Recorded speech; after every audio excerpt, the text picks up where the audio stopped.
of bioinformatics. First, 1886, Mendel, he discovered the laws of inheritance, where he hinted that inheritance को a certain pattern हुन्छ. There's a pattern of inheritance, and then conventional wisdom was that inheritance को चाहिँ heredity को चाहिँ there is this blending type. But Mendel came up with new ideas. He called that say invisible factors हुन्छ, right? Now we call them genes, right? And heredity को चाहिँ एउटा there is a discrete pattern मा चाहिँ हुन्छ. अब अहिले हामी चाहिँ retrospectively हेर्दाखेरि चाहिँ okay, it makes sense. जीनलाई चाहिँ you cannot cut into half है त. So but त्यतिखेर चाहिँ I think it was a little एकदमै यो चाहिँ revolutionary नै थियो. But we now know that genes, they cannot be cut into half, so blending of inheritance, it cannot make sense. I think you have learned about polygenic inheritance. Polygenic inheritance, have you studied? These are Mendelian inheritance. एकदम simple हुन्छ. Mendelian inheritance are very simple because यसमा assumption के हुन्छ भन्दाखेरि one phenotype is controlled by one genotype, right? अब त्यसको allylic भेरिएसन्सहरु जुन छ त्यो एकदमै कम हुन्छ भन्ने चाहिँ assumption हुन्छ. एउटा क्यारेक्टरलाई एउटा जीन लोकसले डिफाइन गर्छ भन्ने चाहिँ that is the assumption, but this assumption doesn't hold all the time. Eukaryotic genomes, they are very very complicated. Phenotype र genotype relationship एकदमै complicated हुन्छ.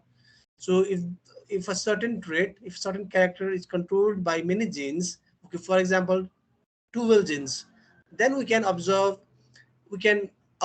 right? We can observe a blending of inheritance. तर त्यो अब त्यसलाई चाहिँ हामी quantify गर्न सक्छौं. So we can come up with that discrete nature. तर धेरै डिफिकल्ट हुन्छ है त, right? But I think you got my point, hey? Mendel was able to discover these laws because he was very lucky to select such trait that only dependent on one gene locus. एउटा gene लोकसमा मात्र dependent भएको कारणले चाहिँ he was able to come up with these genes को discovery गर्न सक्नुको कारण चाहिँ त्यो पनि थियो. I hope everybody is aware of this. Polygenic inheritance को बारेमा you can study है त. त्यसको लागि चाहिँ फेरि QTL हुन्छ, quantitative trait analysis हरु गर्नुपर्छ. Just go through है this polygenic inheritance को बारेमा.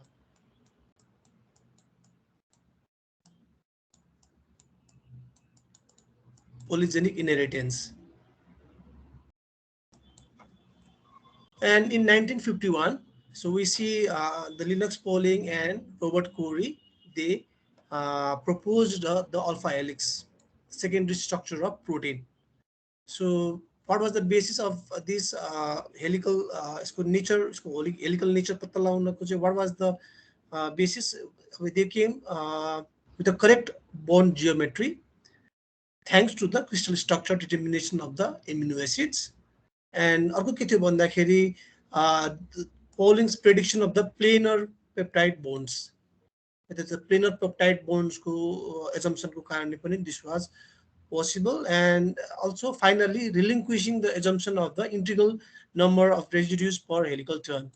So त्यतिखेरको सम्म conventional wisdom के थियो भन्दाखेरि maybe the helix has a integer number of residue per helix turn. So पछि के भयो भन्दाखेरि what we knew, पछि यसको चाहिँ helix मा चाहिँ integer pattern नहुँदा पनि हुन्छ, right? कति हुन्छ per helix turn, कति वटा हुन्छ amino acids हरु?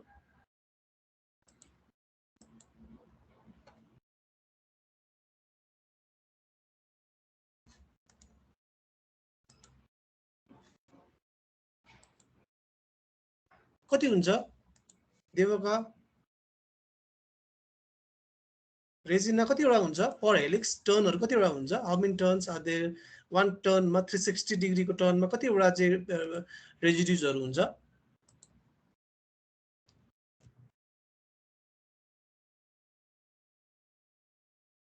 थाहा भएन सर.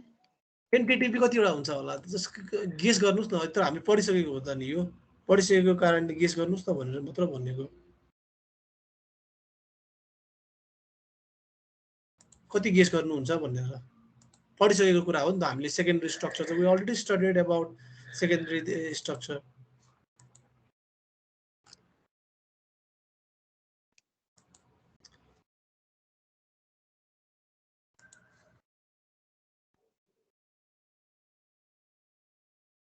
कतिवटा हुन्छ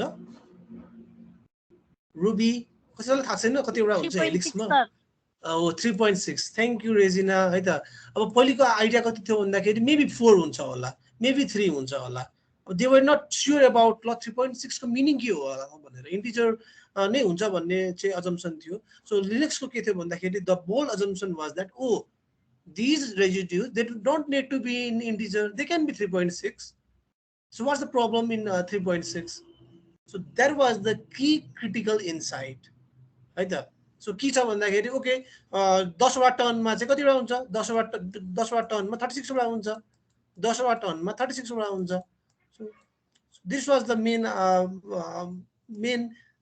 your insight that was a key insight that helped Linux Pauling and Robert Corey and Herman Branson to come up with this alpha helix, and it was a very important discovery, right? It was a model that was built upon extracrystallography experiments. So these guys, they again elucidated the beta set को बारेमा पनि they came up with the model. So यसलाई हामी के भन्छौँ भन्दाखेरि structural bioinformatics मा will study about these kinds of structure. So and then 1953 what happened? So Watson, Crick, they proposed the double helical model of DNA based on the data obtained by the from Rosalind Franklin and Maurice Wilkins. So I have given you the link. Please go through these links. Right? So they are extremely important links. So what happened in 1955? One of the key discovery happened in 1955. Here is our Frederick Sanger. So what he was able to determine the sequence of amino acid. So he was able to determine the sequence of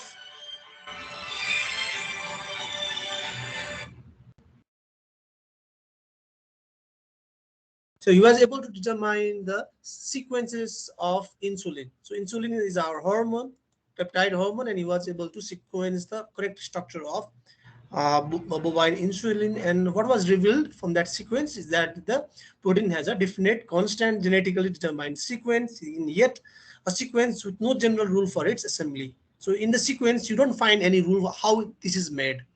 So that was a very important discovery, and so that was very important for to later Crick. So Francis Crick came up with the central dogma based on these work of Frederick Sanger. So central dogma le ke bhancha bhandakheri so till 1955 there was no central dogma. People were unaware how the genetic information they flow. Watson and Crick, they were able to make certain guess that the double helical model of DNA, it can give rise to the semi-conservative mode of replication. But it was extremely, it was only the hypothesis. There was no experimental evidence, and the experimental evidence was only gathered in the 60s. Semi-conservative model of DNA. But Watson and Crick, they had this intuition. Since it is double helical, so what happens is that this model of DNA is suitable because it will explain how the DNA can replicate inside the cells. So about the sequence hypothesis, and this sequence hypothesis it later converts into central dogma. There was no absolute any idea, and Crick was able to make that hypothesis. So 1955 भन्दा अगाडि पनि what you have to understand is that your Edmund degradation process भन्ने चाहिँ it was already identified है त. So please go through Edmund degradation process. Edmund degradation process, right? That is Edmund degradation but you can sequence your DNA, sequence your proteins. Protein को amino acid sequencing गर्न मिल्छ. Around 50 amino acid सम्म चाहिँ गर्न मिल्छ है त्यसको sequencing यहाँबाट गर्न मिल्छ. Sorry, protein को sequencing गर्न मिल्छ.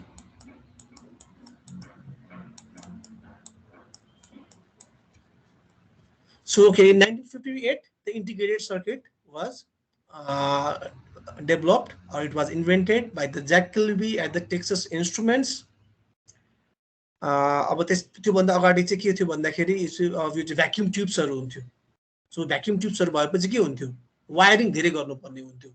So there were millions and millions of meters of wires. त्यो चाहिँ अब इन्टिग्रेटेड सर्किट बनाएपछि के हुन्छ, त्यो चाहिँ प्रिन्टेड हुन्छ, इन्टिग्रेटेड सर्किटमै प्रिन्ट भएको हुन्छ. सो अब पछि रोबर्ट नोइस इन 1959 चाहिँ केम सिलिकनबाट चाहिँ एउटा चाहिँ मोनोलिथिक इन्टिग्रेटेड सर्किट आइसी चिप्सहरू चाहिँ यसको चाहिँ मास म्यानुफ्याक्चरिङ सुरु हुन थाल्छ. Right, he comes up with the way to mass manufacture it सिलिकनमा. I think Jack Kilby did it germanium भन्ने मेटलमा गरेको हो, सेमिकन्डक्टरमा है त. And then Robert Noyce later he founds the Intel Corporation. He does this with the help of silicon element बाट चाहिँ he does this. And Jack Kilbyले चाहिँ अब germanium is quite not stable as compared to the silicon, and silicon is also one of the most abundant element on the earth crust. So even the abundant element है, एकदमै abundant element of silicon earth crust मा.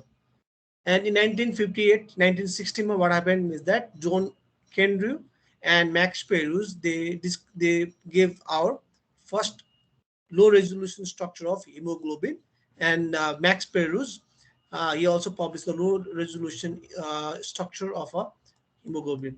But योभन्दा अगाडिसम्म चाहिँ people were able to do the crystallography of simpler biomolecules. So hemoglobin or the myoglobin, they are extremely large crystal structures. So there are so many problems. So by 1960, by between 1958 and 1960, they finally published. So it took around 20 years. The Max Peruz data, it took about around 15-20 years to come up with this structure. And they both shared the Nobel Prize for their work in 1962. So it was a key instrumental discovery that was made between these years. तर एकदमै लेन्दी time लागेको थियो यसको discovery गर्नको लागि. And what happened in 1962? 1962 again, our one of the major key figure, Linux Pauling and Emil Drucker-Candle, they were able to come up with a hypothesis. So that what is this hypothesis is that DNA and protein sequences, they evolve. So these are biological material. So since they are biological material, they evolve. They are subjected to different evolutionary forces, drift, mutation, all these kinds of evolutionary forces. So there is the change in the sequence. There is change in the sequence. So what they came up with the hypothesis is that this sequence evolved at a rate that is relatively constant over time among different organisms. So this is same in different organisms. So if this is our bird, this is our bird, and if this is our reptiles, and we know that, right? We know that this is something we know already, right? This is something we know already, that birds and reptiles, they had a common ancestor long time ago. So this is something, this is your part. I'm not saying we don't know about this part. We don't know about this part. We don't know. Right? We know only this. Right? You say this is our यो अलिकति यो Bayesian इन्फरेन्सको कुराहरू हुन्छ क्या. So Bayesian इन्फरेन्स के छ भन्दाखेरि, so this is our sequences and this is our sequences, and our hypothesis is that these sequences, they evolve at a certain rate. So this is our hypothesis. So this is, sometimes this hypothesis is true if the sequences, they have diverged in a very relatively short period of time. But this hypothesis can generate wrong results if you consider a very long period of time. But let's consider this hypothesis is true, right? Then what we can do is that we can come up with certain common sequences. कुन सिक्वेन्सबाट चाहिँ यो आयो भनेर चाहिँ we can come up with that. यो सिक्वेन्सबाट यो बनाउन सकिन्छ. And the assumption is that this sequence, they evolve relatively over time. I guess you are aware, right? यो एकदमै बुझ्नुपर्छ. यो एकदमै, this is hypothesis, and this hypothesis, it can hold true in certain cases. In certain cases, it can give wrong interpretation of the data. So how it was basis that they noticed a number of amino acid differences in the hemoglobin between different lineages changed roughly linearly with time. So by 1960, they had the hemoglobin of different organisms. So maybe the first is our human hemoglobin. This is a human hemoglobin, and the second is our maybe it's hemoglobin from the chimpanzee. Third is from the our third is from the monkey.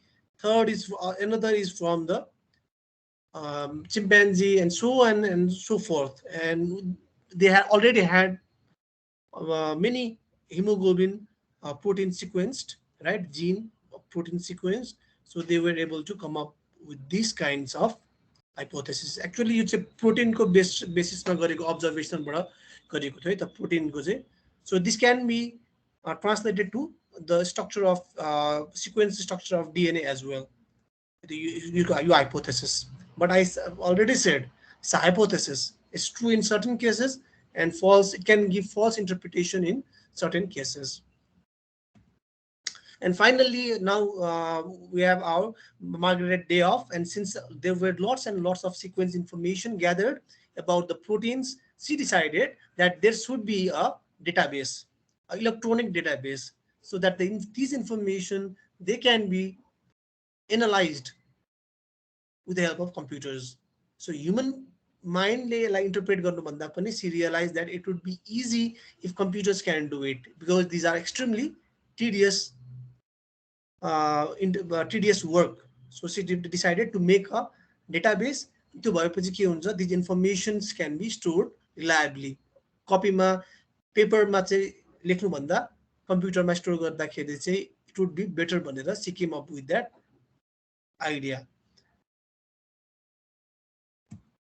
And then Margulies and Fitch, again, they used the variation in the cytochrome C substitution rate to construct the phylogenetic tree. Cytochrome C, we know this is one of the. So why cytochrome C? Why did Margulies and Fitch they used the cytochrome C in the experiment?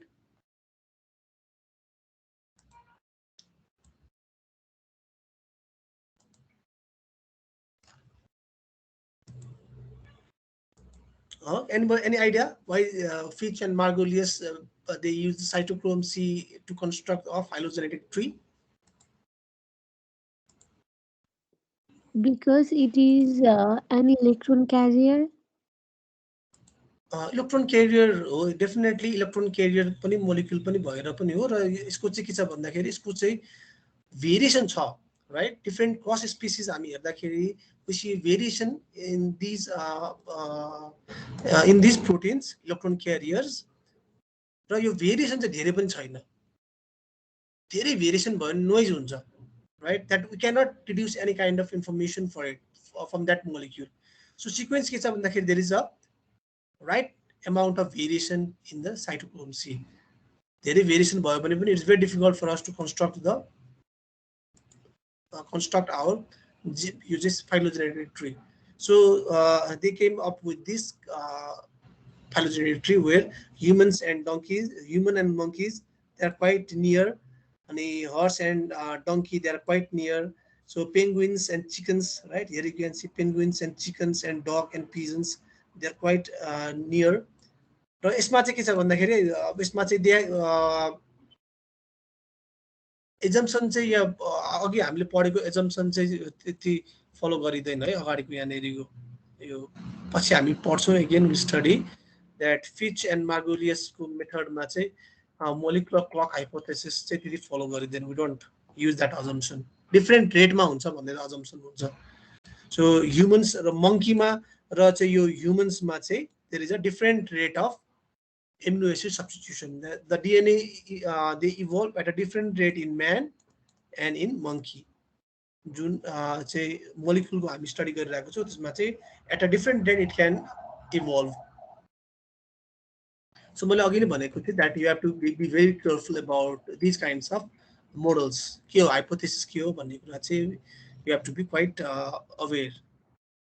So in 1970 एकदमै अर्को चाहिँ यो global alignment garnako lagi there is a new kind of dynamic algorithm that was invented by Needleman and Unch, and it was the first application of dynamic programming to compare biological sequence. So now we can compare these two sequences. Here is the one sequence, and here is the another sequence, and now we can compare this sequence. So, Hamikina, why do we compare sequences? What is the need to compare sequences? Srishti,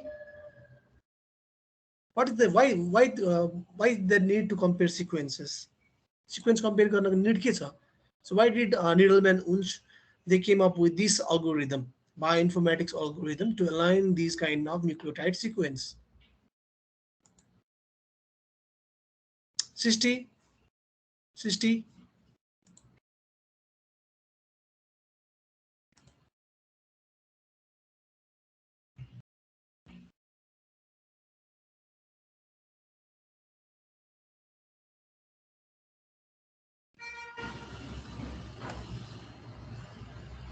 Lakshmi, Lakshmi, किन गर्नुपर्छ sequence alignment?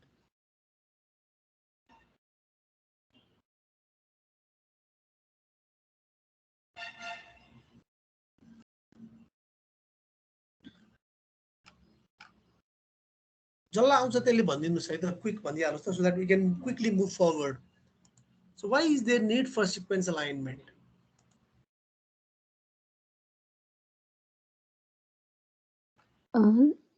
Genetic भेरिएसन्सहरू detect गर्नको लागि अनि अझै अरू anybody contribute? Evolution. Sir, homologous sequence identify गर्न पनि हो कि? Okay, homology identify गर्न, functional homology identify गर्न. So this अनि is something. अनि फ्युचर प्रेडिक्सनहरू गर्न कुन प्याटर्नमा आउँछ होला त्यो हिस्ट्रीहरू कम्पेयरहरू गरेर okay, okay, thank you. So since अब यो sequence comparison पनि is a very difficult task to do manually. That's why they had to develop Needleman and once they had to develop these kinds of algorithm, so that they can compare two sequences, they can detect whether they originated from the same sequence or not, same common sequence or not, same sequence भएको homology को कारणले पनि सिमिल्यारिटीहरू देखिरहेको हुन्छ, there is similarity between two sequences, function same भएको कारणले पनि they are the same sequences. So यो कुराहरू चाहिँ हामी आइडेन्टिफाई गर्न सक्छौँ। एउटा सिक्वेन्समा चाहिँ if there is an ATP binding region छ, त्यस्तै त्यस्तै किसिमको सिक्वेन्स पनि अर्को एमिनो एसिड अर्को प्रोटिनमा छ भने what we can assume is that, what we can infer is that अर्को सिक्वेन्सले पनि एटिपी बाइन्डिङ डोमेन नै हो कि भन्ने कुरा we can assume, just assume है त। चेक गर्नको लागि त what you need to do is एक्सपेरिमेन्टै गर्नुपर्छ, बट जति सिक्वेन्स सिमिल्यारिटी छ त्यति नै हाम्रो चाहिँ अजम्सन चाहिँ कन्फिडेन्स चाहिँ हामी त्यति बढी कन्फिडेन्ट हुन पाउँछौँ। तर गरेको छैन भने त बेबी अर्को कुनै फङ्सन पनि हुनसक्छ, राइट? सो सिमिलरली नाउ अब प्रोटिन सिक्वेन्स डेटाबेस इज अब यो अघिको जुन डेटाबेस थियो, राइट, यो प्रोटिन एटलसको थियो, त्यो प्रोटिन एटलस अझ बढी ठुलो हुँदै जान्छ, right? That grew out of the atlas of the protein sequence and structure. So अब यो चाहिँ अब अझ मोर इन्टरनेसनल कोलाबोरेसनतिर जान्छ। सो डिफ्रेन्ट युरोपियन एजेन्सिजहरू, जापानिज एजेन्सीहरू पनि they start contributing. So and यसमा चाहिँ बढी क्युरेसन गर्न थालिन्छ। सो अब अहिले चाहिँ all these things they are maintained by UniProt है त। All these are all these databases सबै डेटाबेसलाई मर्ज गरेर एउटा बनाउन खोजिरहेको छ क्या, so that all the information they are available at one single spot. So please go through these है त, मैले अस्तिदेखि भनिरहेको छु, please go through all these websites and just type, if you are unsure you can type the hemoglobin gene को हानेर hemoglobin protein हानेर you can do your analysis गर्न सकिन्छ है त। यहाँनिर युनिप्लटमा जाने अनि त्यसपछि हान्ने, so what kind of curated information is available there भनेर you can go and check. Okay, and then let's continue further. 1971 ma first recombinant DNA technology was discovered was invented by Paul Berg at Stanford University. He was professor at Stanford University, and he was able to combine DNA molecules from SV40 monkey virus and the lambda bacteriophage. So this was the first time that we had this capacity to bring DNA molecules from diverse organisms. And immediately in 1973, Stanley Cohen and Robert Boyer, they were able to synthesize recombinant DNA from prokaryotes and eukaryotes, and they were able to express that proteins through a certain kind of expression vectors. So, and they also, I think, they formed the GenTech, the first biotech company to synthesize many hormones, right? The artificial insulin, you say bacterial इन्सुलिनहरूदेखि लिएर recombinant इन्सुलिनहरूदेखि लिएर growth hormonesहरू. So this was a very first step where they were able to uh, uh, produce some therapeutic agents from this recombinant DNA technology. त्यतिखेर त एकदमै अब यो टेक्नोलोजीहरूको चाहिँ एकदमै यो त एकदम ठुलो मानिन्थ्यो त्यतिखेर. These were very very new discoveries, extremely frontier discoveries मानिन्थ्यो. 1974 मा what happened, first protein secondary structure प्रेडिक्सनहरू गर्ने टुल्सहरू चाहिँ आउन थाल्यो. बिकज किन आउन थाल्यो भन्दाखेरि because they were lots and lots of sequence information थियो, प्रोटिनको सिक्वेन्स इन्फर्मेसन थियो, अनि यही सिक्वेन्सको के थियो, there was 3D data, X ray crystallography data पनि थियो, that is the X ray crystallography. So now के हुन थाल्यो भन्दाखेरि, सो कुन कुन सिक्वेन्सेसले चाहिँ कस्तो कस्तो किसिमको स्ट्रक्चर दिन्छ भन्ने कुरा चाहिँ आइडियाहरू चाहिँ जेनेरेट हुन थाल्यो. सो प्रोपेन्सिटीहरू डेभलप, प्रोपेन्सिटी चार्टहरू बनाउन थाल्यो, right, which amino acid is found mostly in the helix, कति छ यसको प्रोपेन्सिटी, यसको रिलेटिभ फ्रिक्वेन्सी कति छ भनेर, all those kinds of data they were secondary data, right, more refined data they were available. त्यो अभाइलेबल भएपछि चाहिँ अब यस्तो यस्तो किसिमको सिक्वेन्स चाहिँ they can fold into alpha helices or the beta sheets and turns भनेर चाहिँ यो चाउ फेस्टमन मेथडले चाहिँ डिस्कभर गर्न सकिने भयो है त. So and 1977 Sanger sequencing was first realize, अनि त्यो भएको कारणले चाहिँ now we were able to sequence genes है त, जिन्सहरू सिक्वेन्स अब 1K 1K जिन्सहरू साइजहरू चाहिँ नर्मली हुन्छ भने अब बल्ल बल्ल सिक्वेन्स गर्न थाल्यो. Now it was able, we were able to sequence जिनको के छ त यसको चाहिँ सिक्वेन्स भनेर चाहिँ we were able to sequence for the first time by this Sanger sequencing method, chain terminating मेथडबाट चाहिँ we were able to sequence this for the first time. र यसमा चाहिँ के हुन्छ, डिफ्रेन्ट डिओक्सी, यसमा चाहिँ रेगुलर डिएनटिपिज पनि हालेको हुन्छ, राइट, र अलिकति थोरै एमाउन्टमा चाहिँ यो चेन टर्मिनेटिङ यो डिडिएनटिपिजहरू पनि हालेको हुन्छ. So what happens is that now at certain rate, at certain frequency यो चाहिँ यहाँनिर आउँछ, र यहाँनिर चाहिँ जो पोलिमरेजले चाहिँ यसलाई चाहिँ के गरिरहेको हुन्छ, एड गरिरहेको हुन्छ, र सर्टेन टाइममा 3 प्राइम एन्डमा एउटा एउटा गरेर चाहिँ अड्किन थाल्छ, र यसलाई चाहिँ के गर्न सकिन्छ, जेलमा अर चाहिँ क्यापिलरी जेलमा चाहिँ this can be run through gel or capillary gel, and it can be detected with the help of laser. यसरी क्रोमेटोग्राम आउँछ, क्रोमेटोग्राममा चाहिँ we can do some analysis, कुन कुन आएको छ, पिकहरू हेरेर, इन्टेन्सिटी हेरेर चाहिँ आएको हुन्छ. डिफ्रेन्ट डिफ्रेन्ट कलर चाहिँ जुन जेनेरेट हुन्छ, त्यो डिफ्रेन्ट डिफ्रेन्ट कलर किन जेनेरेट हुन्छ, किनभने यसले डिफ्रेन्ट डिफ्रेन्ट डिटेक्ट गरेको.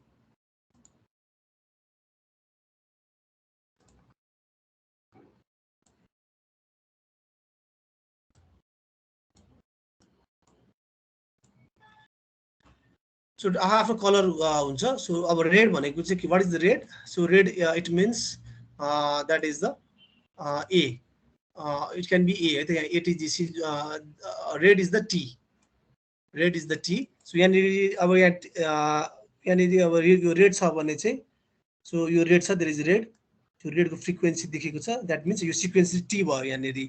यहाँ अर्को चाहिँ पिङ्क पिङ्क किसिमको छ, पिङ्क छ, there is pink. So pink भएको कारणले यो जी भयो.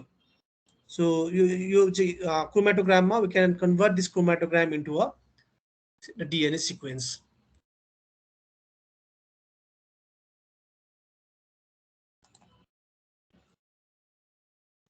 And in 1978, again, Margaret Dayoff, she studied lots and lots of sequences, and then she came up with these PAM matrices. Right? The PAM matrix, she came up with these PAM matrix. The PAM matrix को चाहिँ के छ भन्दाखेरि PAM matrix are used in पछि चाहिँ हामी study about sequence अलाइनमेन्टमा पढ्छौँ sequence अलाइनमेन्टमा चाहिँ सिक्वेन्स अलाइनमेन्ट गर्दाखेरि चाहिँ we use this kinds of PAM matrixes जस्तै अब यहाँनिर चाहिँ जस्तै A R C Q H छ भने सो हामी अर्को यो चाहिँ एउटा चाहिँ हाम्रो सब्जेक्ट भयो राइट यो हाम्रो क्वेरी सिक्वेन्स हो सब्जेक्ट भनेको चाहिँ डिएनएसको डेटाबेसको सिक्वेन्सलाई वी कल इट सब्जेक्ट है त डेटाबेसको सिक्वेन्सलाई वी कल इट सब्जेक्ट अनि अर्को हाम्रो क्वेरी सिक्वेन्स छ क्वेरी सिक्वेन्स पनि के छ ए छ राइट अब ए को सट्टामा अब आर छैन okay we don't have R अब आर को सट्टामा वी हेभ के है त वी हेभ के अनि सी को सट्टामा वी हेभ सी क्यू को सट्टामा वी हेभ समथिङ अदर है त if there is other where is Q कति छ क्यू को सट्टामा वी हेभ एफ है त क्यू को सट्टामा एफ छ एन्ड वी हेभ एच यसको चाहिँ हामी के गर्न सक्छौँ भन्दा यसको क्वान्टिटेटिभ यो एलाइनमेन्टको क्वान्टिटेटिभ स्कोर कति छ भनेर we want to give a quantitative score है त जुनै सुकै कुरालाई पनि we want to give a quantitative value यो क्वान्टिटेटिभ भ्याल्यु दिन खोजिन्छ यो अलाइनमेन्टमा यो डेटाबेसको चाहिँ it will change all the time यो हाम्रो क्वेरी हो this is our query this is something that remains the same so this is something that changes a lot because this is from the database sequence so we want to quantify we want to give a certain number to this alignment right so that we want to select an alignment that has the maximum value is to alignment go right we are searching for some score right certain score yes and we want to maximize this score we want to maximize किन भन्दाखेरि हाम्रो चाहिँ main role के हुन्छ हाम्रो main assumption के हुन्छ भन्दाखेरि that maximum score is equal to homology धेरै सिमिलरिटी छ भने होमोलोगस हो फंक्सन सेम हुन सक्छ होमोलोजी सेम हुन सक्छ थोरै सिक्वेन्स सेम छ भने I don't think we can infer the homology or the functional relatedness अब यसको स्कोर कति भयो यसको स्कोर म्याक्सिमम हुन्छ because they are from the A र ए नै भयो सो यसको चाहिँ म्याक्सिमम स्कोर हुने भयो राइट एन्ड सिमिलरली के हुन्छ भन्दाखेरि यसको एकदमै नेगेटिभ स्कोर हुने भयो वाइ बिकज दे आर यो क्यू छ यो एफ छ Q and F they give a very low score Q and F they give a very low score -7 so यसको चाहिँ -7 आउँछ पोइन्ट राइट अब ए र ए को कति पोइन्ट आउँछ 4 पोइन्ट आउँछ ए र के को कति पोइन्ट आउँछ यसको 2 पोइन्ट आउँछ सी र सी को कति पोइन्ट आउँछ यसको धेरै राम्रो पोइन्ट आउँछ यसको 9 पोइन्ट आउँछ एच र यसको कति पोइन्ट आउँछ so h and h will give h and h it will give 7 point so यस्तो पोइन्टहरु निकालेर we can come up with different numbers एउटामा x एउटामा y नम्बर यसमा x नम्बर आयो अर्को यो सिक्वेन्समा चाहिँ we can have y number है त y हाम्रो एन्सर आउन सक्छ सो यसको लागि चाहिँ हामी के गर्न सक्छौं भन्दाखेरि म्याक्सिमम कुन चाहिँ म्याक्सिमम आएको छ त्यो एलाइनमेन्टको स्कोर है त एलाइनमेन्टको स्कोर है त एलाइनमेन्टको स्कोर हुन्छ and we want to maximize the alignment score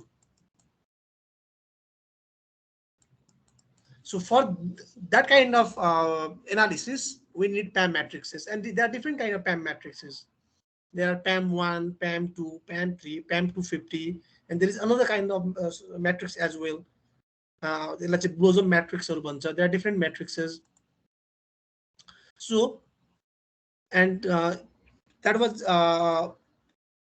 this was done in the 1978 right the PAM matrix generated भएको थियो so it's like how was this PAM matrix generated is that it was generated by studying around 1572 observed mutations in the phylogenetic tree of 71 families of closely related proteins so one can generate these kinds of matrix by studying homologous sequences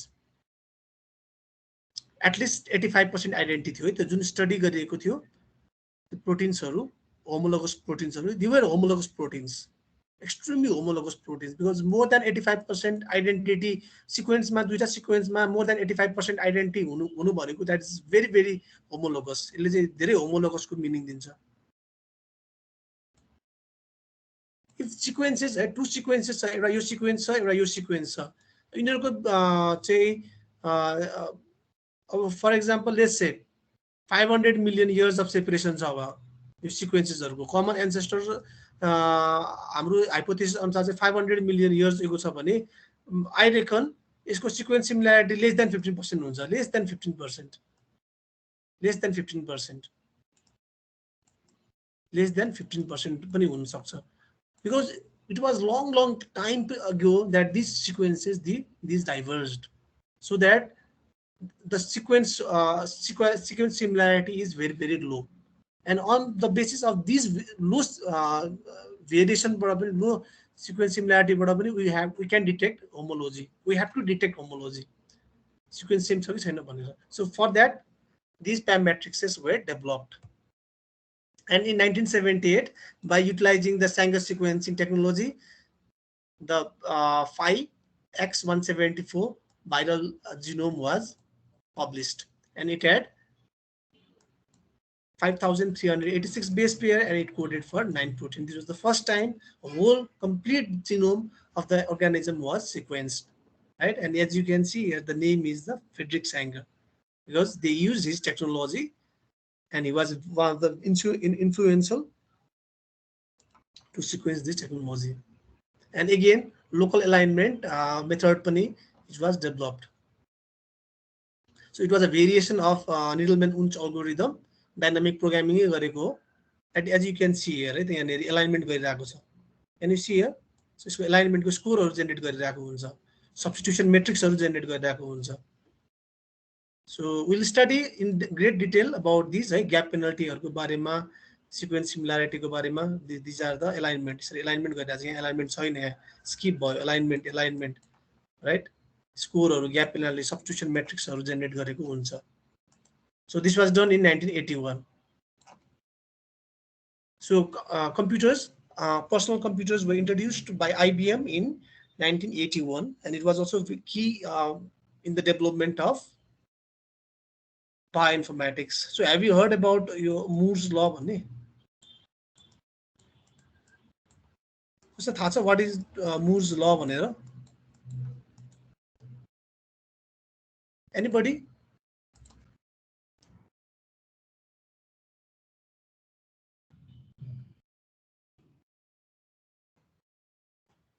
Anybody? Moore's law it's not a law. Exactly, this is not a law.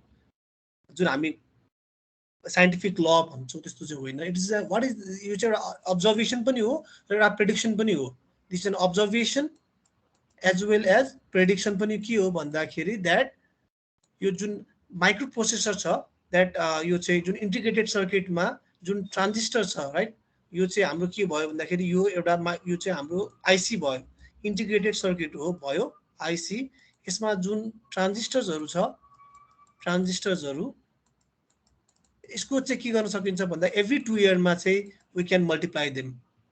2 years मा we can double them. Every 2 years we can double them.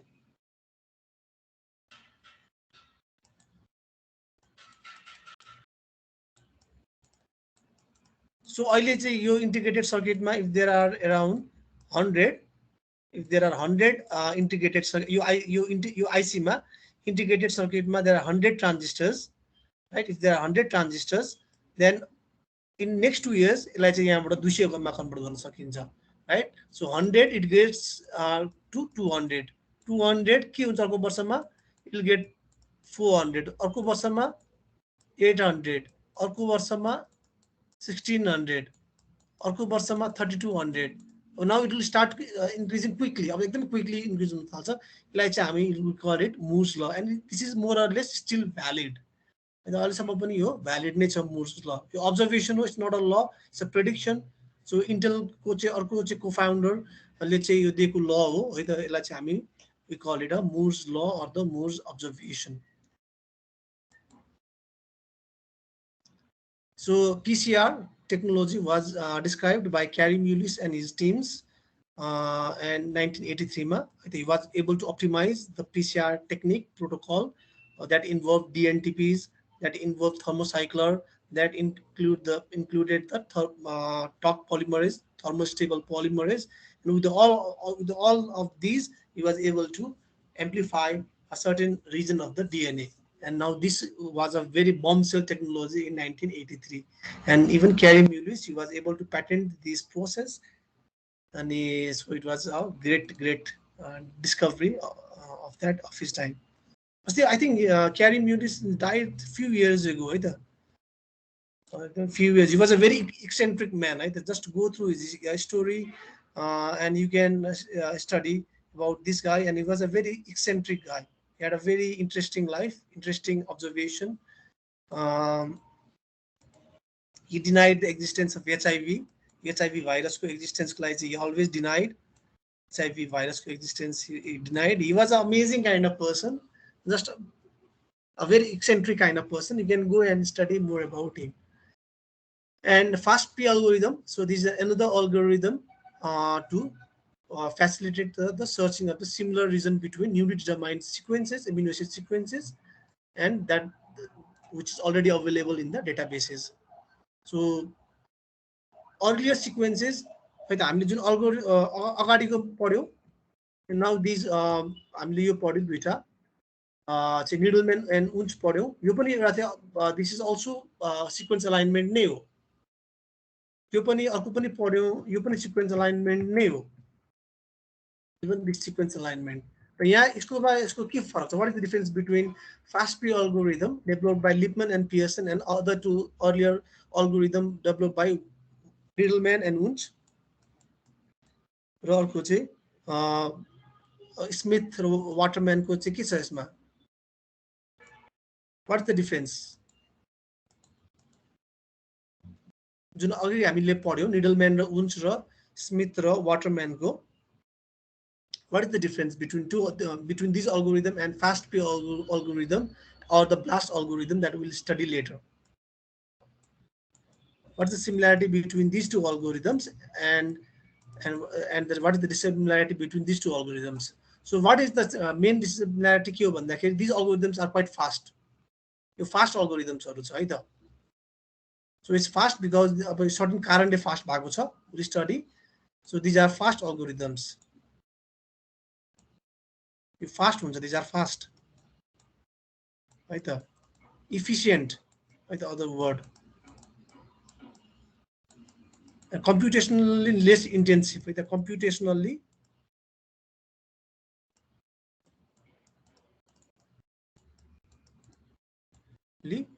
less intensive.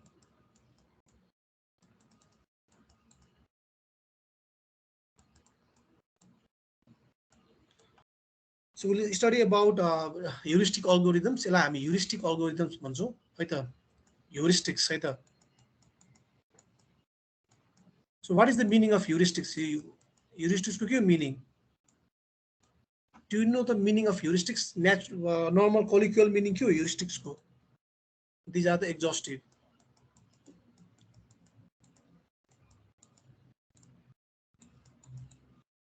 Heuristics भनेको के हो? Anyone who knows the meaning of heuristics?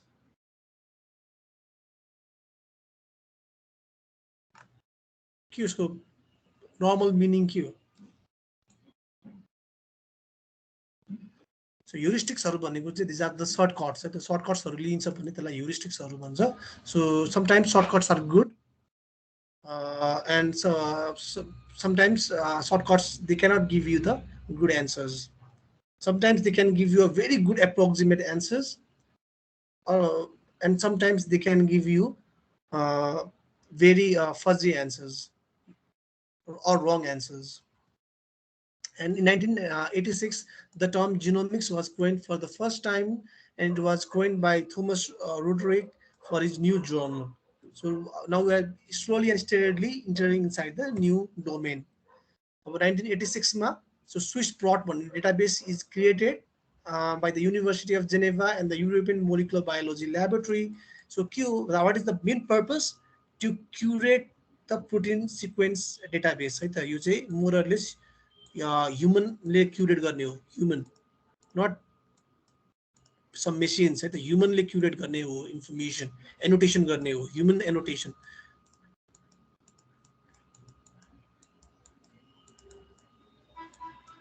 so एकदमै crucial हुन्छ ह्युमनले curated गरेको data or humanले annotation गरेको डेटामा चाहिँ के हुन्छ देयर इज सर्टेन कन्फिडेन्स हुन्छ सर्टेन कन्फिडेन्स हुन्छ अब यसमा के फंक्शन्सहरू छ different level of annotation such as the description of the function description of the function of the protein, its domain structure, protein translation, modification, variants, the कुन variantsहरू पाइन्छ नेचरमा today or isozymes, right? We have learned about isozymes and minimal level of redundancy. एउटै sequence को multiple entries छैन. One protein it has one entry and high level of integration with the other databases. So अरु databases पनि there is a link.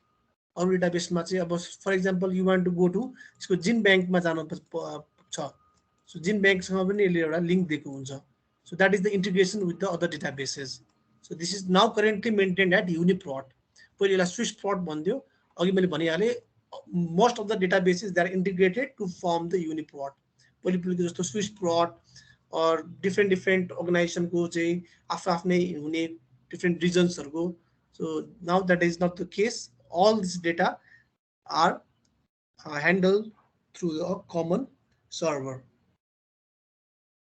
So 1986 ma we have the Human Genome Project. So it was one of the largest project. It $3 billion जस्तो खर्च भएको थियो and it was initiated चाहिँ के थियो भन्दाखेरि अब त्यतिखेर चाहिँ it was a very ambitious project. Just remember a few years ago, just 10 वर्ष अगाडि मात्र चाहिँ के थियो भन्दाखेरि around 1980 मा so we had sequenced the first viral genome 5386 base pairs and in around 10 years time so what was the goal was to sequence the whole genome and was there technology to sequence the human genome? No, there was no technology to sequence the human genome, but they realized that part पनि के थियो भन्दाखेरि to develop new technology पनि थियो. So the goal of the Human Genome Project was to sequence the human genome and also to develop, to invent newer technologies that can assist quicker sequencing of the human genome. So it was the largest collaborative biological project. So a lot of countries, China, India, Japan, many countries collaborated in this project, but the major funder was the NIH, and it was started.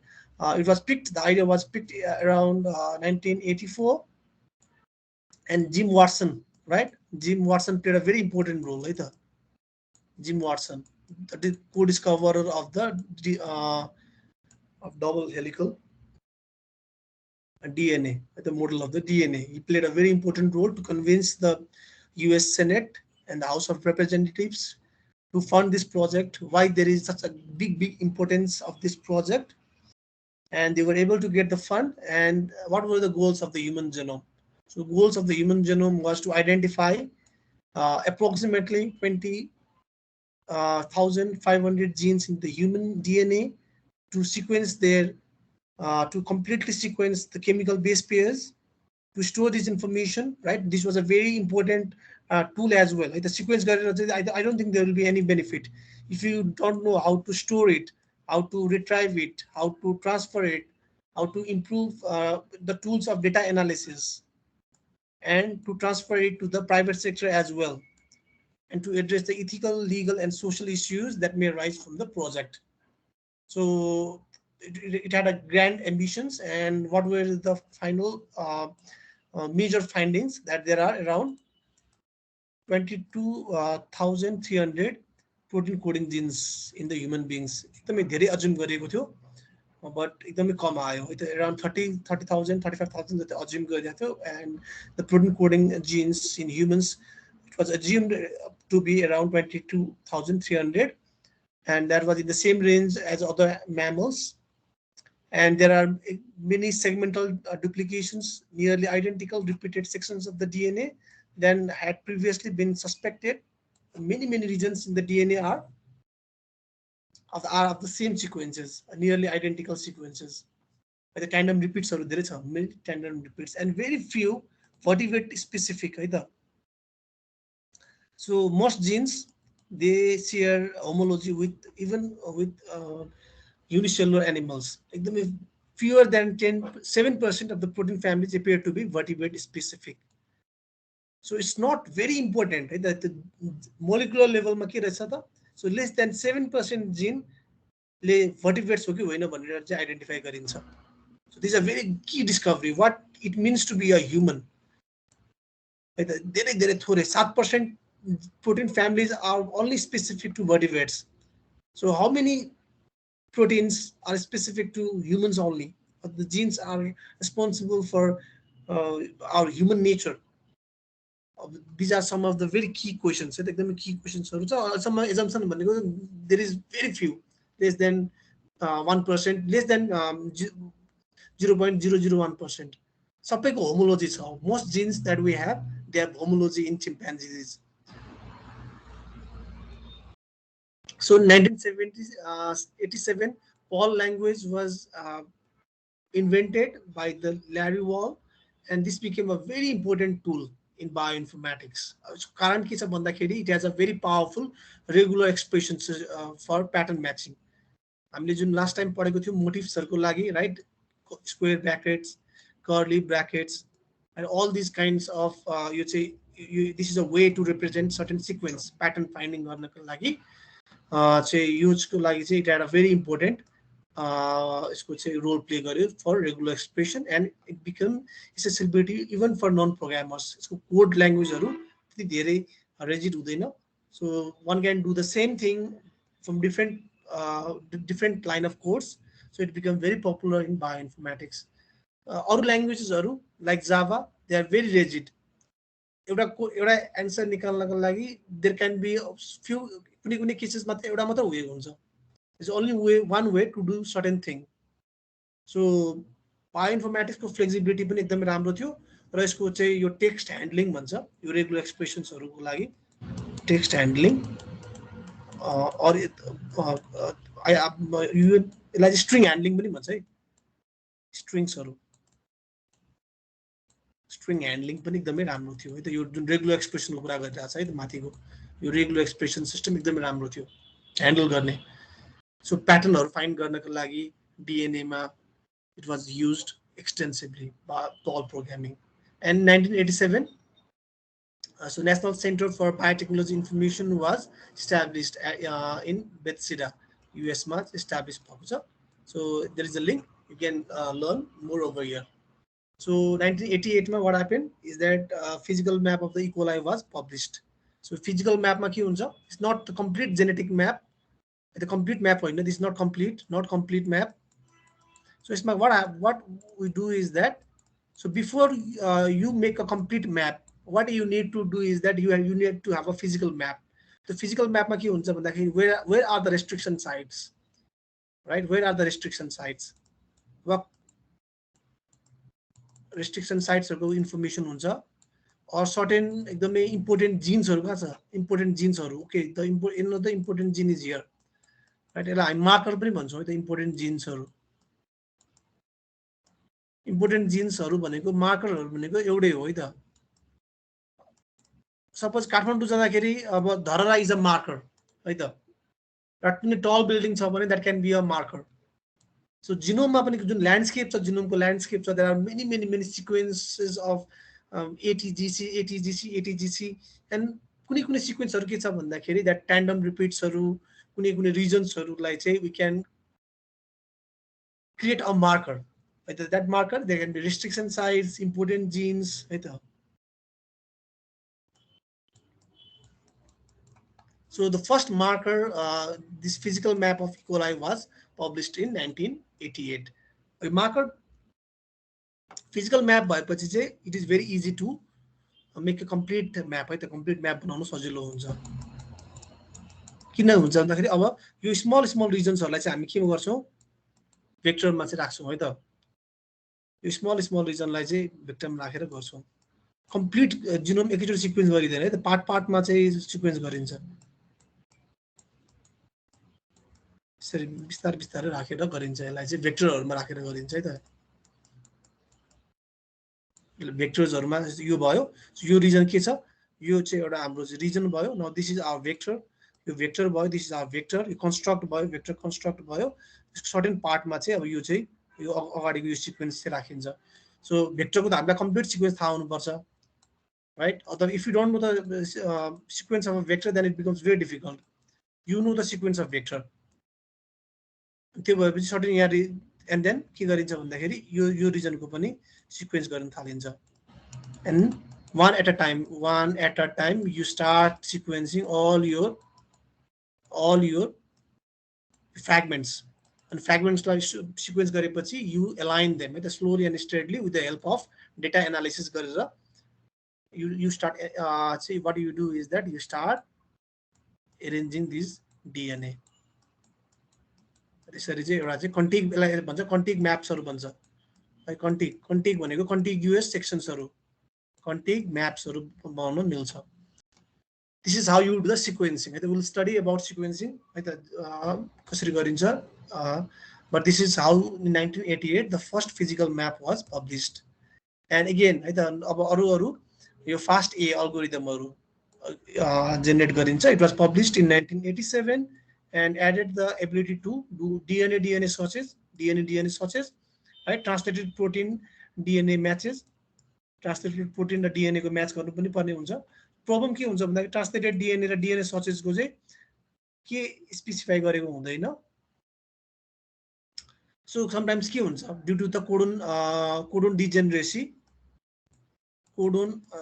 डिजेनरेसीको कारणले चाहिँ translated प्रोटिनबाट it's quite difficult, डिजेनेरेसीको कारण it's quite difficult to identify the correct DNA sequence search. त्यसको लागि चाहिँ के गर्नुपर्छ, मल्टिपल राउन्ड्स अफ के सर्चिङ गर्नुपर्छ ट्रान्सलेटेड डिएनए र ट्रान्सलेटेड प्रोटिन र डिएनए सर्चेसको लागि। किन भन्दाखेरि एउटै एमिनो एसिड रेजिड्यूको लागि मल्टिपल के हुनसक्छ, डिएनए कोडोन हुनसक्छ। सो ड्यु टु अब यसलाई we call it codon degeneracy. अब के गरिन्छ भन्दाखेरि प्रोटिन जुन ट्रान्सलेटेड प्रोटिन छ यसको चाहिँ हामी मल्टिपल पोसिबल डिएनए सिक्वेन्सेसहरू जेनेरेट गर्छौँ अनि we do the matching with the database.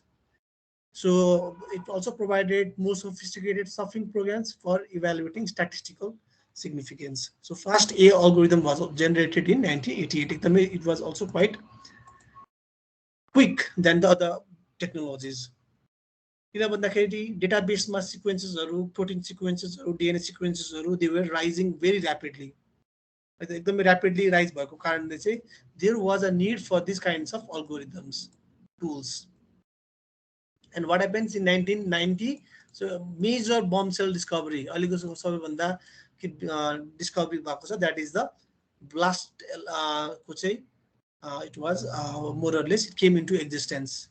So 1990 मा चाहिँ these two guys, Samuel Carlin and Stephen Ulstruel, they came up with a stochastic model of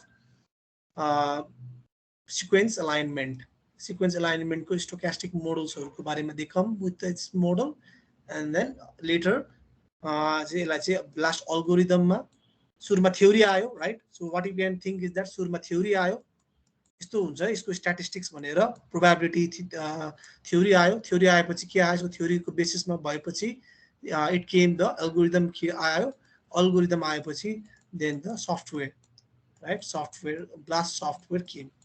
and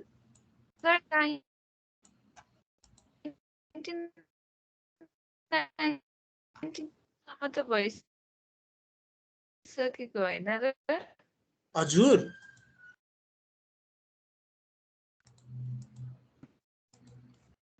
okay है त, लेट्स कन्टिन्यू है त। 1991 what happens is that सन जेनेभामा भइसके थियो भने okay ठिक छ कि अब just go let's go through है त। यसलाई जति सुरुको क्लासमा हामी बिस्तारै जान्छौँ, अलिक पछि गएर चाहिँ हामी स्पिड अप गर्छौँ क्या, so that you have that time है के भइरहेको छ, के पढिरहेको छौँ भनेर। सो 1991 मा what happens is that this guy है त, टिम बर्न्सली, मैले नाम लिएको रहेछु है त, Tim Berners, I think BUR Berners Lee, he comes up with the World Wide Web. वाइ यो सन जेनेभामा किन यो डब्लुडब्लुडब्लु इन्भेन्ट भएको थियो होला? एनीबडी के गेस छ? वाइ टिम बर्न्सली है त, आई थिङ्क हि वाज नाइटेड है त, सर टिम बर्न्सली पनि भन्छ होला है. He was knighted by the British Queen, and kina San Geneva manne. Why do you think it was invented in San Geneva? Kina San Geneva manne kina San le के काम गर्छ? What is the San le के काम गर्छ? San को के हो? Main काम के हो? San ले के गर्छ? particle physics related something. Yeah, particle physics को काम गर्छ. Particle physics को काम गर्ने भएपछि nuclear research को काम गर्छ, right? So it's a council, something like Council European Research for Nuclear. यसको French acronym छ. So अनि what happens is that they generate lots and lots of data at a particular particle accelerator. They generate lots and lots of data, and they have to transfer that data. अनि कति कुरा text मेटेरियल्सहरूदेखि लिएर so many scientific जर्नल्सहरूदेखि लिएर पब्लिकेसन्सहरू they have to transfer. त्यसको लागि चाहिँ के गर्ने त भनेको लागि चाहिँ sir Tims Berners-Lee, they also have a computer scientist there at CERN. So he develops the WWW है त. There is difference between internet and WWW है त. Internet is a very different thing. Internet भनेको चाहिँ एउटा hardware पनि हो है त. It's hardware as well and software पनि हो. डब्लुडब्लुडब्लु एउटा चाहिँ एउटा वे हो है त, way of transferring information in the internet. So अनि कति रुपियाँमा चाहिँ did he sell this product? Tims बर्नलीले चाहिँ एट एराउन्ड £1 हो क्या, £1 or $1 he sold this technology so that everybody could use it freely. So that's why Sir Tim Berners-Lee is extremely heavily regarded, right? एकदमै regard गर्छ because he made this technology free of cost for everybody. So Tim Berners-Lee को बारेमा if you want to study, it's a very interesting guy. So please go through his work, right? The Tim Berners-Lee को, it's a very fascinating character as well. अनि अब के भयो भन्दाखेरि now चाहिँ 1992 सम्म आइपुग्दाखेरि चाहिँ people started to realize that genomes, data from the genomic data could be utilized for some kind of commercial purpose. Like the commercial purpose को लागि पनि use गर्न सकिन्छ भनेर. So these guys, the Craig Venter, this is a very important name है त. This is a very, very important name. Craig Venter, Alan Walton and Wally Steinberg, they came up with a human genome sciences. And what was the purpose of this company? Was to use the genomic data to drug discovery. नयाँ ड्रग्सहरू discover गर्नको लागि चाहिँ so they use this information. So this was a very crucial time. एकदमै biotech companiesहरूको share prices चाहिँ they were increasing है त. एकदमै like this was एकदमै एउटा चाहिँ biotech को चाहिँ this was one of the golden period जस्तो पनि भनौँ न. स्टक एक्सचेन्जमा चाहिँ न्युयोर्क स्टक एक्सचेन्जमा चाहिँ this was a great time. यिनीहरूको शेयरको प्राइस चाहिँ इट वुड स्काई रकेट है त. एन्ड 1992 मा चाहिँ के छ भन्दाखेरि again this is our Craig Venter है त. Craig Venter, John Craig Venter, he founded this non profit institute है त. यो national institute for genome research, right. This was a private non for profit institution and it was to work with the human genome project है त. Human genome project सँग चाहिँ it was to collaborate private फर्म्सहरू है त. So there were lots and lots of है त private फर्म्सहरू, प्राइभेट पार्टनर्सहरू पनि थियो. नेसनल पार्टनर्स, इन्टरनेसनल पार्टनर्सहरू. एउटा प्राइभेट पार्टनर, युएसको प्राइभेट पार्टनर चाहिँ. So it was this institute for genomic research and which was founded by the Craig Venter. So what was its interest? So its interest was to sequence genomes and to do the analysis of the prokaryotic and eukaryotic organisms or genome to do the analysis. So they worked with the human genome project, but later there was a very bitter dispute and they had to part away. And this guy, the guy, he forms the Celera organization later, right? The Celera organization he forms. And 1994 ma what happens is that Terry Altwood भन्ने चाहिँ अर्को साइन्टिस्टले चाहिँ she comes up with this print database है त. print database चाहिँ आउँछ. यसमा पनि what they do is that they identify the protein motifs. protein motifहरू आइडेन्टिफाई गर्ने हो. तर what is the difference is that यो चाहिँ के हुन्छ भन्दाखेरि it is more or less a computer generated हुन्छ, कम्प्युटरले जेनेरेट गर्ने हो। This is not a human curated database. कम्प्युटरले के गर्छ भन्दाखेरि होमोलोजीहरू स्टडी गरेर नयाँ नयाँ सिक्वेन्सेसहरू, नयाँ नयाँ प्रोटिन मोटिभहरूको चाहिँ it will identify the protein मोटिभ्सहरू। अनि यो चाहिँ प्रोजाइट भनेको चाहिँ ह्युमन क्युरेटेड हुन्छ। This is curated by humans, this is curated by humans. तर यो चाहिँ प्रिन्ट्स चाहिँ it is curated by more less certain algorithms, computational algorithms. यसको चाहिँ मल्टिपल सिक्वेन्स अलाइनमेन्ट गरेर चाहिँ now it can generate databases of these protein motifs. We call it fingerprints पनि भन्छौँ है त, protein fingerprints, fingerprints पनि भन्छौँ, fingerprints. So fingerprints भनेको के हो? सो युनिक क्यारेक्टरहरू, राइट? त्यस्तो किसिमको चाहिँ टेरी एल्टवुड ले चाहिँ she comes up with this protein database, prints database, जहाँ चाहिँ देयर इज दिस सेकेन्डरी स्ट्रक्चर्सहरू, टर्सरी स्ट्रक्चर्सहरू, डोमेनहरू। This is a secondary structure database है त, सेकेन्डरी स्ट्रक्चरको टर्सरी स्ट्रक्चरको, टर्सियरी स्ट्रक्चरको डेटाबेस हो। Don't get confuse, this is the secondary structure database. So 1995 मा सन रिलिजेस जावा है त। Java was considered to be a very very big milestone. Java was suppose to end the world poverty. There were so big hypes for Java. The programming language ले just imagine the hype कस्तोसम्म hype थियो भन्दाखेरि Java programming will solve the world hunger problem, because humans are not capable of solving the problems, world hunger, global inequality. But now we have this computer programming. That computer programming मा सबै कुराहरु चाहिँ हामी we will input all the variables, all the parameters, and that computer program will generate a solution for us, the ultimate solution. And then utilizing that we will solve the global hunger problem. So those were the such kinds of dreams है त। अनि त्यसपछि यो JavaScript है त, this are different thing है त। सन and Netscape, यो नेटस्केप भन्ने एउटा चाहिँ देयर वाज अ कम्पनी, त्यसको चाहिँ यो नेटस्केप भन्ने ब्राउजर थियो है त, and they come up with the JavaScript है त। अब अहिले सबै काम हुने भनेको जावास्क्रिप्टमै हो है त। यो जावास्क्रिप्ट चाहिँ मोरलेस अब यो चाहिँ क्लाइन्ट साइडतिर काम गर्छ, this works towards the client side है त, क्लाइन्ट साइडतिर काम गर्छ। यो चाहिँ सर्भर साइडतिर मोस्टली है त, मोस्टली सर्भर साइडतिर एकदमै one of the very powerful programming language Java, still very relevant.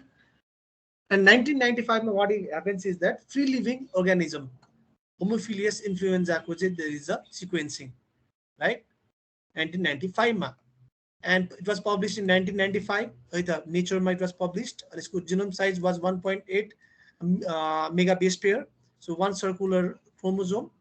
So right, अनि कसले गरेको थियो? It was done by the Craig Venters group. What was the technology it was employed? The technology was the whole genome shotgun technology. So we'll study about these technologies later. So just realize this was the whole genome sequencing, whole genome shotgun sequencing, shotgun है त, shotgun sequencing गरेको थियो। And what was कहाँबाट funding आएको थियो? Because यो Craig भेन्टरको group चाहिँ जुन थियो, लेटर दे विल सेपरेट है त, सेपरेट गरेर चाहिँ he firms the another group है त, सेलेरा ग्रुप भन्ने चाहिँ he makes the Celera group भन्ने। अनि यसमा चाहिँ के छ भन्दाखेरि सेलेराले चाहिँ सर्टगन स्ट्राटेजी अपनाउँछ है त। There are two different strategy. एउटा सर्टगन स्ट्राटेजी भन्ने हुन्छ, एउटा हाइरार्किकल सिक्वेन्सिङ भन्ने एउटा चाहिँ मेथड हुन्छ, र यसले चाहिँ सर्टगन सिक्वेन्सिङ स्ट्राटेजी फलो गर्छ। So will study about this, यो स्ट्राटेजीहरूको बारेमा पनि हामी स्टडी गर्छौँ है त, डिफ्रेन्ट स्ट्राटेजिज जिनोम सिक्वेन्सिङ गर्दाखेरि। अब यो चाहिँ एउटा प्राइभेट कम्पनी थियो, यसको फन्डिङ चाहिँ डिफ्रेन्ट सोर्सेसबाट चाहिँ इट जेनेरेट्स द फन्डिङ है त फर ह्युमन जिनोम प्रोजेक्ट। र यसले चाहिँ ह्युमन सिक्वेन्सिङलाई चाहिँ 300 मिलियनमा गर्ने भनेर आउँछ है त, $300 मिलियन मा। र चाहिँ जुन एनआइएचले गरिरहेको थियो ह्युमन जिनोम प्रोजेक्टको चाहिँ it was $3 billion in price right. So एकदमै कस्टली थियो। तर चाहिँ Celera use lots and lots of data from the lots of human genome project, human HGP बाट चाहिँ it used a lots of data, the data So still there is lots of debate है. अब एफिमेट्रिक्स यो चिप्सहरू आउँछ right, यो hybridisation प्रोब्सहरू गर्ने चाहिँ अब कमर्सियल लेभलमा स्टडी गर्ने चिप्सहरू पनि आउँछ. सो यसले पनि के गर्छ, यो जिन एक्सप्रेसन स्टडी गर्न, जिन एक्सप्रेसन स्टडी गर्ने केमा एकदमै म्यासिभ स्केलमा हाई थ्रुपुटमा है त, म्यासिभ स्केलमा that is high throughput.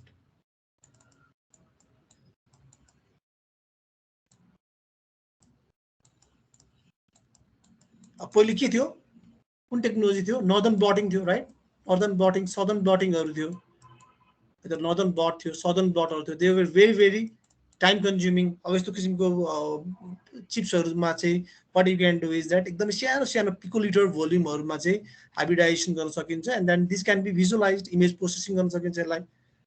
Image processing गरेर चाहिँ this can be visualise right. And this technologies were also develop in 1996.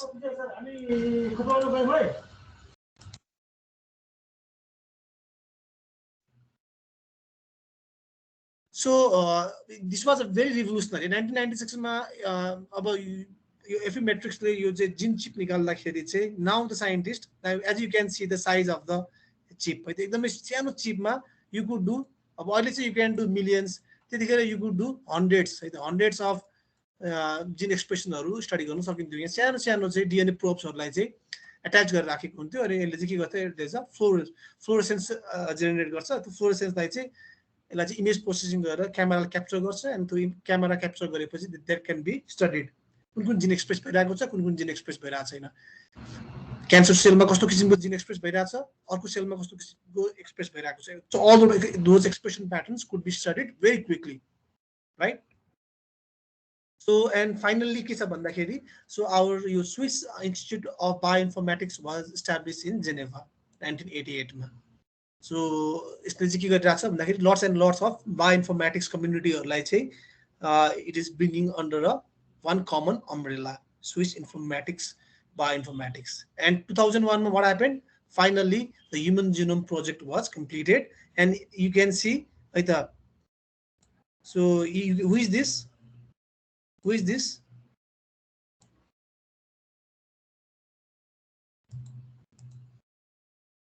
थाहा छ को हो यो मान्छे?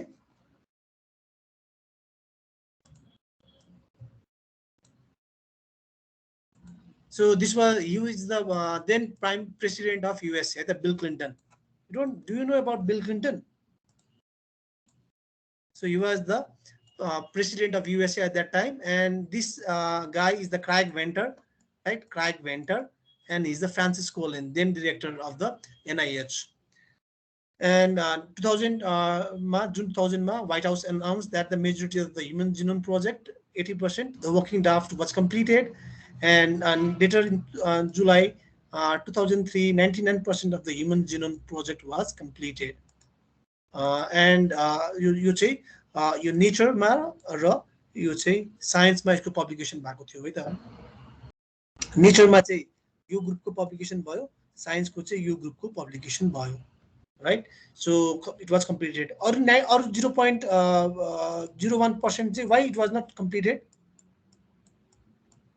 The completion of 99.99% method complete. Why? What about the rest of 0.01%? What happened to those sequences?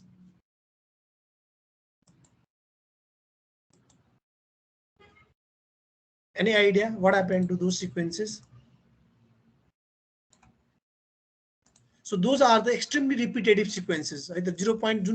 Remaining parts are, so they were extremely repetitive sequence, and it is very difficult to determine the correct sequence of those repetitive sequence. The 0.01 को एकदम repetitive हुन्छ, right? So that is very difficult. The A छ भने, like suppose there are 10 A, then it's very difficult to sequence. So the third, fourth it becomes very difficult to determine the sequence. Long regions or long repetitive regions or it's very difficult to synthesize repetitive regions or that's why the 0.01% of the DNA was more or less, it was very difficult to synthesize with the current technology. Then technology it was very difficult to synthesize. That's why only 99% of the human genome was sequenced. So now we have this right, I mean we have around that time right, so there was this paradigm shift right, you say a new paradigm with a new way of thinking.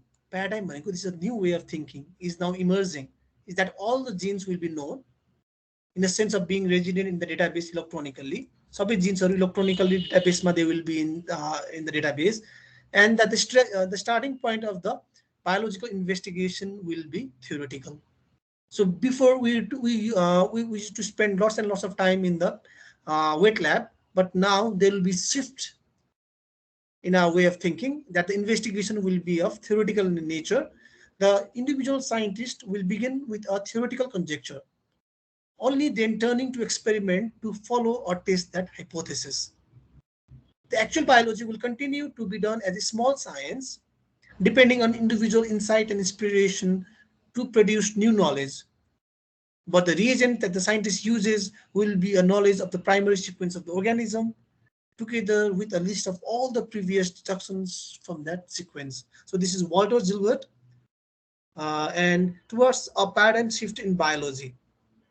So this is the part from a article that the Walter Gilbert wrote. And here we have the link. This could link and you can study further there.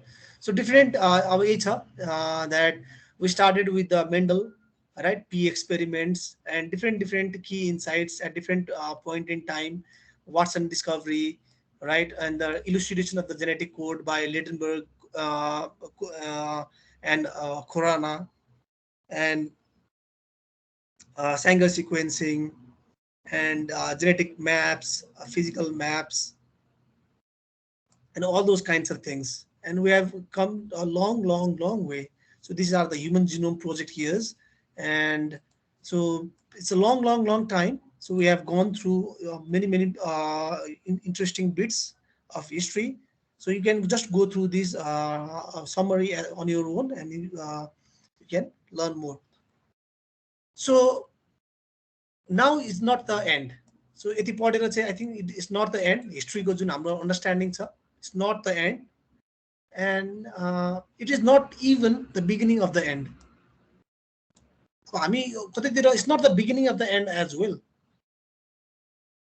but it is perhaps the end of the beginning.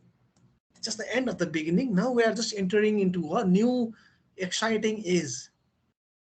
So this was from the Winston Churchill. Winston Churchill, he was the Prime Minister of UK during the Second World War.